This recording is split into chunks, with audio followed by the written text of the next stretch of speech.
get through it. Continue. Yeah. Okay, so I'll go back to my son was nonverbal until the age of 4. However, he was not provided speech services at school because academically, he was in the preschool program. Academically, he was performing above grade level. So, despite the fact that I felt he couldn't really fully access his education because he couldn't speak to anyone, he wasn't provided services because he was doing well, like grade wise. So it was a service they were just like, nope, you have to find that somewhere else. And that's where I feel like my son had a disservice there. So, like you were talking about, of you don't think that all those services should be pushed out, one more thing put on the parents. I really agree with that because I mean, it was really hard for me to work full time, have, my kids in school, and then take all of them off to all these therapies outside of school that he could have and should have received at school Mhm. because they Like were that. affecting his education. Yeah, for sure. And that's kind of the law that where it says like it's questionable because some students are getting the IQ tested and things like that. Hmm. Like so for example, I also have a student right now that he's nonverbal, but he is at a grade level based on his IQ, so that he is required to take the state test. He's in seventh grade, like on Hmm. his chronological age, so he's seventh grade. So I'm like, he's nonverbal and he's like scripting and he repeats things. So it's like whatever you ask him, he's scripting it. But in writing, if he reads it, you know, like seeing it visually, he's able to answer it. But they were expecting him to be at, in the state testing where he's not even, I don't think he has accommodation that's like text to speech. So he has to read all of the things that he needs to do. But it's kind of like, why? Why are we giving the students this? Not to say that why are we giving them the same as what general education would be, but not accommodating, really truly understanding the accommodations and the modifications in terms of like also with your kid, not getting that service in school. It's like we're not just because he's performing at a grade level, that doesn't mean, like developmentally, he's not, kind of like it's not beneficial for him to be in that setting Yeah, where he's not getting the support, you know? And I think that's what this whole thing is about. Like, what is special about special education? Because every case is special. Every case is different. Like, if hmm the things that they require from students, sometimes just doesn't work for one, and one will do well in those tests, and one won't because they're all like such diverse learners, and there's nobody. It's not like a cookie cutter thing, and like that's the problem sometimes with hmm it. Like, it's I don't know, literally I a think we've case come by a long case way, but basis. there's still so much more Oh, to definitely. to go. And I think like what you were saying about the principals before, my Hmm. principal's really great. But the one that we had last year, the assistant, like she was like afraid of them. And like they just don't know like what's new. Like one time she said to our class, like, that we had too many posters on the walls that they can't read it anyway. And we were like, what? Like that's like if we were so upset by this. Like, and I don't know if she meant I don't think she realized. I hope she didn't realize what she was saying, but like that's what I mean. That's just yeah, she's not there There's anymore. also there's also a lot of misconceptions outside, I think, of the special education world about what entails special education. A lot of people, when they think of special education, they think low functioning, mental retardation, learning disabilities, but special education also encompasses like emotional Yep. disabilities. Like I work with trauma kids. Like in my residential school, it's trauma. It's not all low functioning. They're perform at grade level, even above grade level. Hmm. But emotionally, it's their emotional disabilities that qualify them for special education. And people don't always think about that. No. And they just like, oh, they're a normal kid, they can do it, but they can't. They can't So access their education the the same way. And that's environmental In my that's the school, our problem. principal thankfully is like,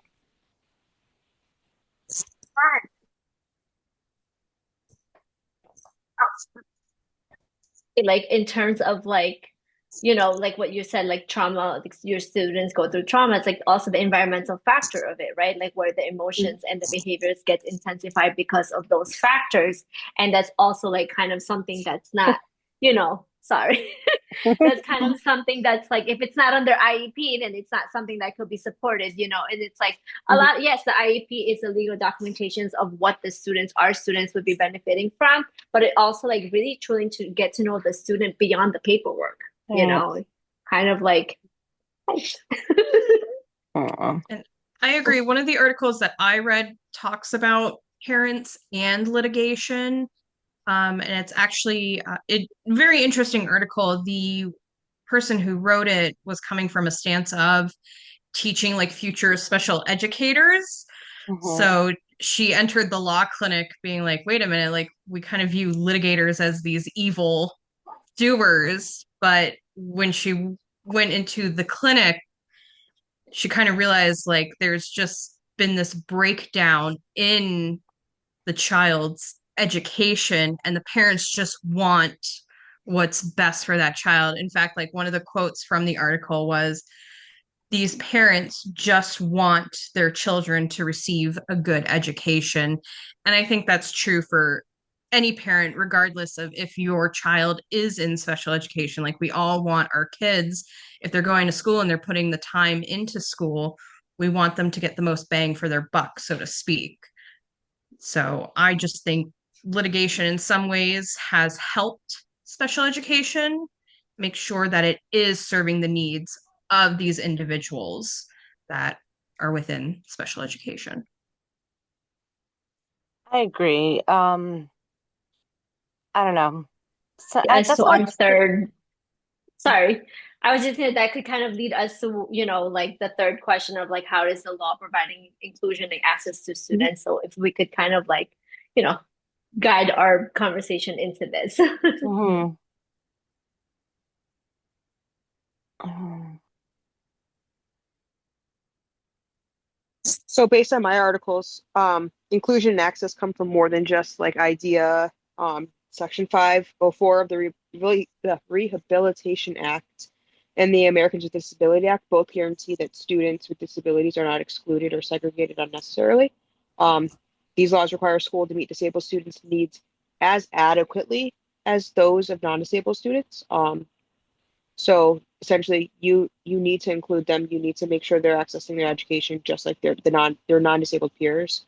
And that means even if a student doesn't qualify for special education under IDEA, the school still has to provide accommodations. So that's where we fall into like 504 with a little extra time, a modified assignment, or accessible classrooms. So together, IDEA, 504, and ADA all ensure that students not only get the services, but they also have access to the same opportunities, including extracurriculars that their general education peers have.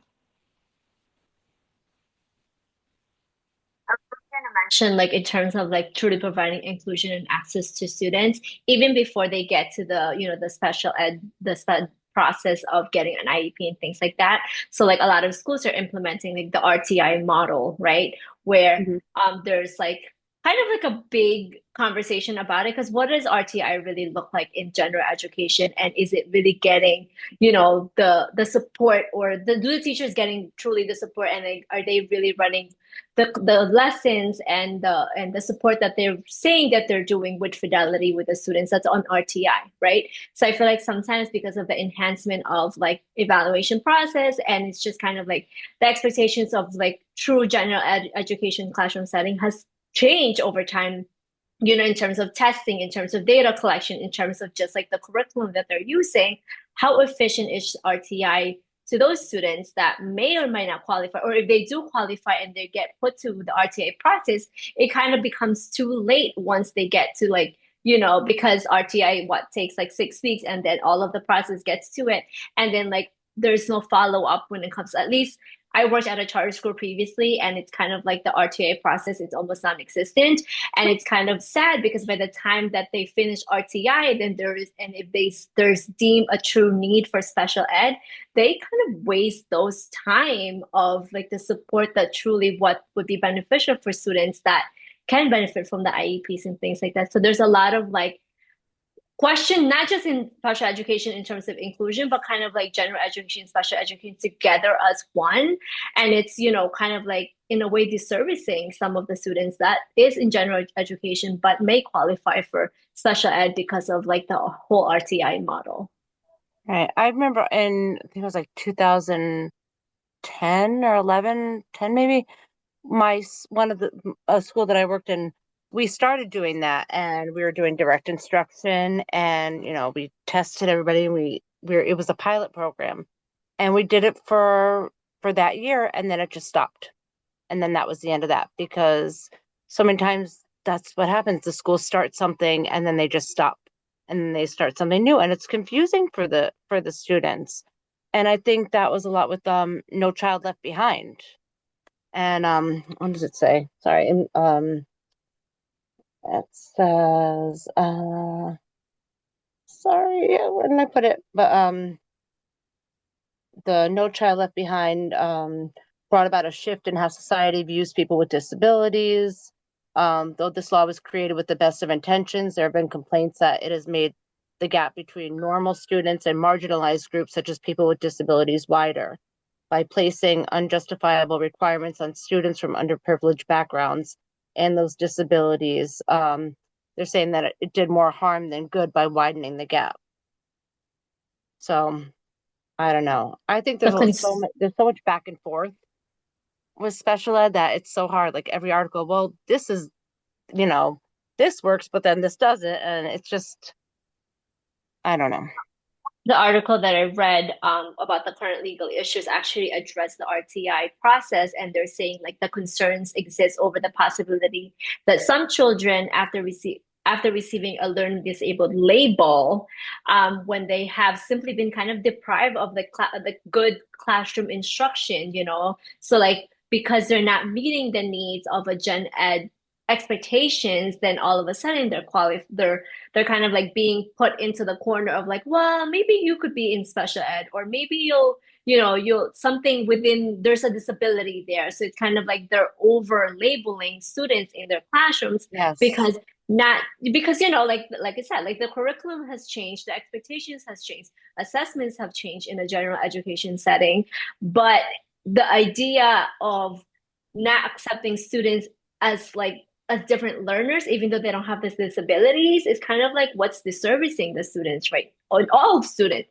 gen ed, Hmm. or especially in the gen ed, because like they don't have like when they're only in gen ed, like what we keep saying, like special education is so unique because there's this supports for those students that is classified with disabilities. However, with the students that may really not have the disability, or may just are just different learners within the gender education setting, then it's not being factored in. So I think that's where a Right. lot of the issues happen, because or like when we get them into our classrooms, let's say it's like maybe like a student that's really just like need a lot of prompting, but not because prompting in terms of like finishing the task, but not necessarily because they don't know the component or the content of what they're studying, so there's a lot of like back and forth, I feel.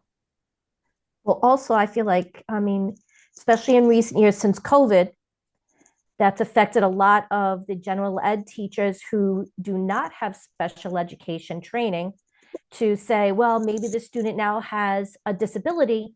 Let's send them to, get evaluated, go through resource, go through all that. And oh, maybe they belong in this school program or that school program. And I feel like in my program, we do have children with autism who are in our general education population. They are in their home schools, because I work in elementary level. They're at their home school. They're under the resource teacher, but a lot of times the resource teachers are like, well, they're too much, we can't handle them here. But then the special ed teachers actually go in, observe the student, and watch, and they're like, no, you just need to try it this way or try it that way. And because they are not trained the way they should be, they're not doing those things to help the students succeed in the LRE, least restrictive environment. Let them be in their gen ed room. If they could be in the gen ed room, they should be there. If they need additional supports, give them the additional supports. Doesn't mean they need to be in a district program and I think excluded. money has a lot to, Yeah. unfortunately, has so much to do with that. And a lot of times too, a lot of times the board, they're scared of lawsuits, and people, pacify parents sometimes, not saying that, sometimes, the parents are right, but I just think there's so much, I don't know, I don't know, everybody needs to be on the same page. We all need to put the students first Yeah, and because you can't be afraid of the parents, and everybody just, let's put the students first. they should. And I mean, like I know earlier we were talking about the principals, not being involved as much. Thankfully, the building that I work in, our principal is completely involved. He's had 3 district programs in his building. We've had our program for autism. We have had our program for children with behaviors, and we've had a program for children with other disabilities. So he wants to include all our students, which has been great. Our problem is the back office, our superintendent, our assistant superintendent, all those involved. They come in, they're like, oh, yeah, we're going to visit the school. We're going to come visit your program. They're in the room for 5, if we're lucky, maybe 10 minutes. They see what we do with our student. They don't see the behaviors or anything that we deal with. And they're like, oh, everything's fine. You don't need anything. Okay, we're moving on. They don't see when we are getting beaten up or dealing with having a student who needs a secluded space, not a secluded space, but a safe space in our classroom just to decompress, just to have a moment that's safe for them, whether it's having pads on 3 sides or gigantic beanbag chairs, something. They don't see any of that. And it gets very frustrating for us because it always happens. As soon as they walk out of the room, somebody has a behavior. And we're tired of asking. Our teachers don't have the funds to keep buying all the supplies that we need. And a lot of times it's the support staff, the paras, the ABAs. We're the ones buying these things because we know what our students want and like. And the teacher can only do so much. We try to do because we know our district is really not looking at the small things. They see a big view. They're like, okay, you need desks, you need chairs, you need certain learning, books and manipulatives, but they don't see the other things that our students and our population need or use. Chewies for the biters, stress toys, stuff like that. Those are things that all the stuff that we buy. Yes, I exactly. spent like at least $1,000 this year on my room and buying padding for the walls, and I don't know. I mean, the laws.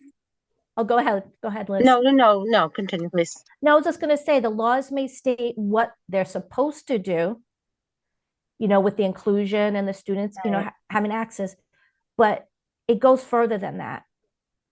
Which is what makes it special. Yeah, and that's exactly what I say. What kept going in my mind, just listening to all of you ladies talking all, because we're all so passionate. And the one thing for me is the one thing that makes special education special are the special people who work with these children. You have to be a special person. That's a perfect way of saying it. Yep, you have to be a special person to work with this population. And we are understanding, we're caring, we deal with a lot, we deal with the stresses. And not only are our students special, but we're all special too. And all together we make the special education. All the label. Yes. We do have the title of special education, but I think it goes beyond that. Like, it does.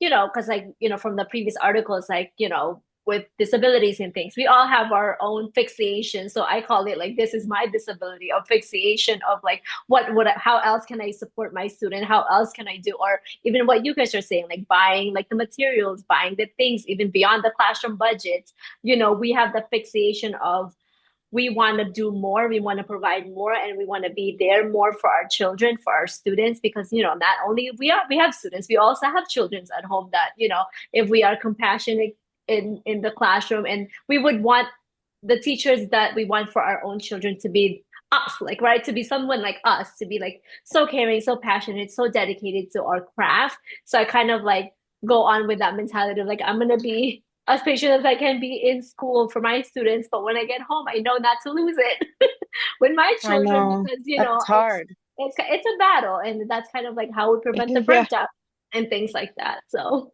for sure, you give so much of yourself every day, And then It you're is just like definitely hard. defeated at the end of the day. Then you get home and you have to be mom, again. It's like, okay. And then you just do it all over again tomorrow.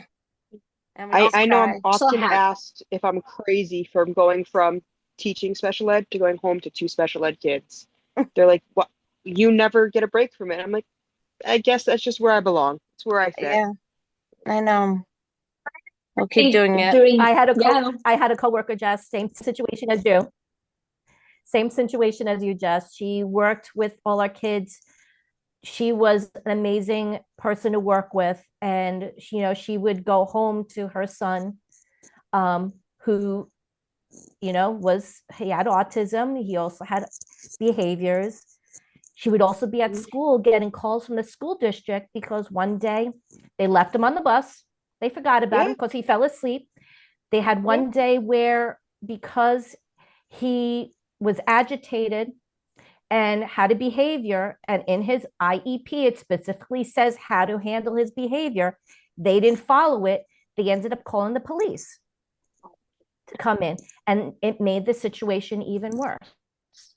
Yeah. So I've it's it's it's it's yeah. I've been in the middle of handling situations at my school and getting calls on both of my special ed kids at the exact same time while handling like a major crisis at my school and been like, I don't even know which way to look right now. But, I think that's why I relate to my students so well because I know what they go through outside of school, what they go through Hmm. in school. I see the big picture and I just want to advocate for them. I want them to get what they need. Just like I want my kids to get what they need, I want my students to get what they need. Right. That's Yep. all we can do. And Speaks that's why we have volume the for all special. of us here. Yes. And that's We why we're are the all one special. yep, we are the special with the special hat. Yeah. All right, I think we are all gonna wrap it up with kind of like, I know we all read different articles, but this is the question that was very confusing. But so do we just agree or disagree with all the legal challenges that I think part of it, like some of us already addressed, like there's still some things to be done in the law legal system and things like that. So just kind of like chime in what you guys thought about this one. Mm. I agree that there's always going to be legal challenges. I agree with that. Um,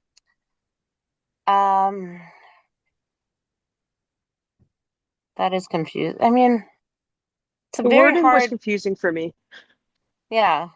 What legal challenges? I mean, I just think like with special ed education kind of like being this legal process as well as this emotional process as well, there's always going to be a legal challenge with certain laws, certain decisions. I feel like sometimes in special education, like that's the one place where you can kind of like make a stink about things if it's not Mm. going the way you feel it should be going. Whereas in general education, like a lot of times it's like, well, okay, like that's your opinion. But because special ed is so regulated and it has to be so clear and has to have all these steps to it, there's always going to be a challenge. Yeah, Whether it's because, that's I political mean, it's just, challenge, parents challenge, it's a wide range of things. because I just, So it's unfair because sometimes the parents are right and they have every right to advocate. But then I've seen parents who want their child diagnosed because they want to get SSI.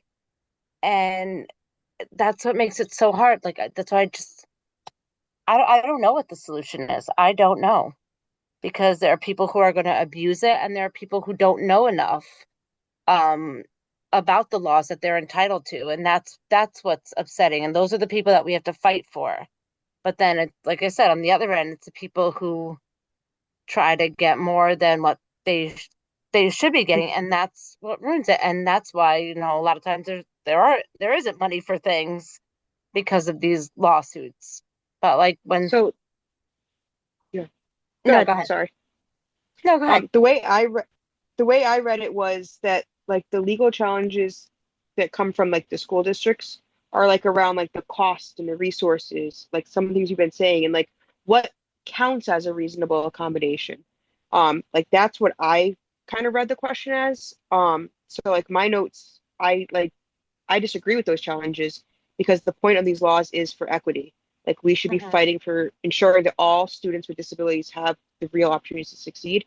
So we need that additional funding. We need the additional resources. And we, as the educators who work hand in hand with these children, know what is a reasonable accommodation for them. So how Right, can somebody sitting in, central office tell me, no, that's not reasonable for your right, child to need a beanbag to sit on to do their work right. or to need, noise reducing headphones to sit in a classroom.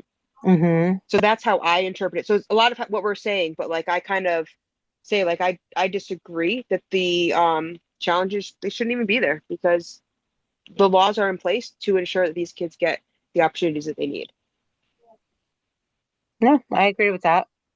Yeah, I read it the same way, Jess, as what legal challenges. A lot of the two articles I read talked about like financial, school districts Hmm. financially being supported, and also the lack of training for the Yeah. teachers and staff. Hmm. There are a lot of Oh teachers yeah. who don't have the training. And nowadays, because there are so many children who have some sort of special needs, whether it could just be that they're low with reading or not understanding, emotional, as you were talking about earlier, a lot of these teachers are not trained. The newer young teachers, I am noticing the ones that I work with are trained in some I've way. noticed the same. My daughter, Yes.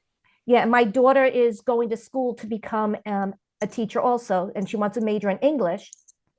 Part of her final year, because she's a sophomore, but she's in a 4-in-1 program, her final year is on special education. Which And is Right. I great. was thrilled to hear that because I said, you're always going to have children who are going to have some special needs. Your classroom is going to vary with the abilities of each of the students.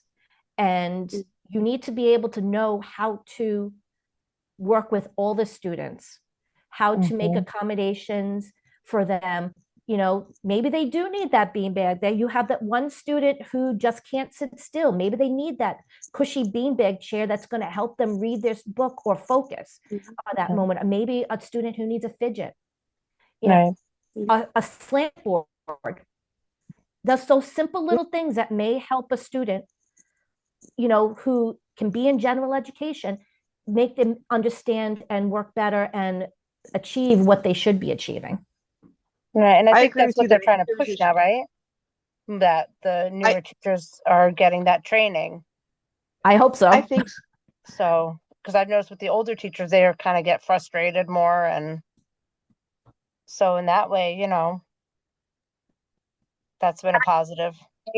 Like kind of like the generational difference now of like the students that are coming into our to classrooms and accommodate. the things that the accommodations that they're receiving, or just like the environment that they have in like their home settings and things like that. There's a lot of change.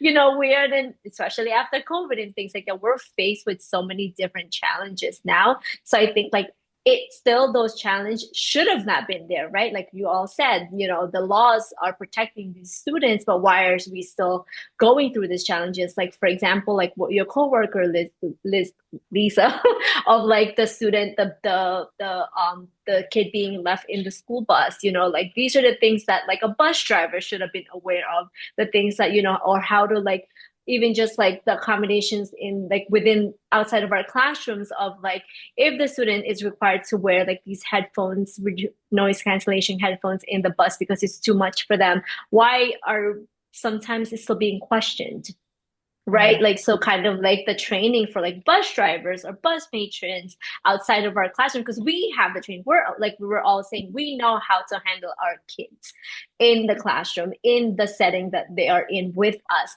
However, like the kind of the legal issues become a challenge when they're outside of our classroom and they are exhibiting these behaviors and nobody's able to deal with them, or not that nobody's able to deal with it. It's like no, like, nobody is able to kind of handle those crisis moment where in our classroom it's like it's happening, we see it. So I think the challenge is now becoming not just like training for new special ed teachers, but like also outside of our what special ed is, or like, like why does it, like it's gonna come out with a lot of like the mental health issues these days that we're handling, and like why is the police have to be involved when these things should have just been like a crisis within like what is acceptable within that community that we serve. So there's a lot of, I think the challenges will always continue, but it's more of like the understanding of the whole concept of it. Right. Jess, I- what were you gonna say? I do think that we're kind of seeing that shift occur though, where there's more understanding. At least my experience, like some of you have said, that I'm seeing the younger, newer teachers are definitely way more inclusive and understanding of the needs of the various students than the teachers that are, near retirement or 10, 15 years in, that have like zero tolerance for any behaviors in their classroom. They expect, every kid to come in, cookie cutter, do the same thing. And I've noticed that the teachers that have become teachers probably like the last 5 years, the kids are even more successful in their rooms, like all the kids, not even just the special ed kids, because they're able to adapt their teaching to the needs of the kids better. And I think that has a lot to do with the programs that are now happening in the colleges are having those special ed focuses. I mean, I know when I got my master's in education, I didn't have a single class in special ed. There was nothing. And that was 15 years ago. Yeah. So like there was nothing for me to go in on. But now, like the example that was given, there's a whole, section of it that's focused on special ed, which I think is great. Yeah. Because the more people that understand, even if it's just a general knowledge, the better they're going to be able to accommodate our students when they're in their room. And I think to even extend that, the bus drivers should have more training. The admin should have more training. The cafeteria workers should have more training. Anyone who's going to come in contact with our children should have some training on how to deal with them. Yep, I agree. Or not even just additional training, but just have a little more understanding of it. Compassion. Just have some compassion. Exactly. They're young children. They're going through stuff. Even the older children who are in high school. Also comes back to like, with the school principals and just the leadership in general. It's kind of like where they're putting the school budgets and kind of like where those support is coming from. It's also depending on like the leaders that's in our, in our field. It's kind of like where they're prioritizing like what's needed. Is it needed to collect data on like high academic achievement, or is it better to collect data on like how we're really serving every single student and in the needs of all of the students in our classrooms? Well, not in our classroom because I'm not in the general ed, but in the school setting. Just jumping in quick, I noticed that the timer is saying we have 3 minutes left for the meeting. I think we'll wrap Can I it just say up. one thing? Yeah, sure. What I loved about like in the article, because it was about the laws of special ed, and it said why the study is important is because it offers a thorough understanding of the role of law in special education from the educator's perspective. It addresses significant gaps, promotes inclusive education, and basically the teachers want that the school should establish strong networks such as specialized education coordinators or legal counsel to help educators navigate legal requirements and manage implementation and compliance issues. So, and regular forums or workshops should be set up to discuss legal updates, practices, and concerns. So I think that would be, that's what they should, all these workshops that we have to go to, like, talk about that stuff, what's important. Professional development. Yeah. But, okay, that's all I had to say. No, for sure. I think we're gonna wrap it up. I will take one more photo so that there's a proof of this meeting. I'm gonna do another screenshot of all of us. It's definitely recording, so I will, I guess, take a screenshot of that recording and send it to Professor Stuck. And that is it. Thank you all so much for dedicating an hour, and we're gonna go through this class together. Okay, good luck with everything. Good luck with everyone. Thank you, ladies. Have a good night. Good luck. You too. You too. Thank you, ladies. Good night. Good night. Bye. Bye.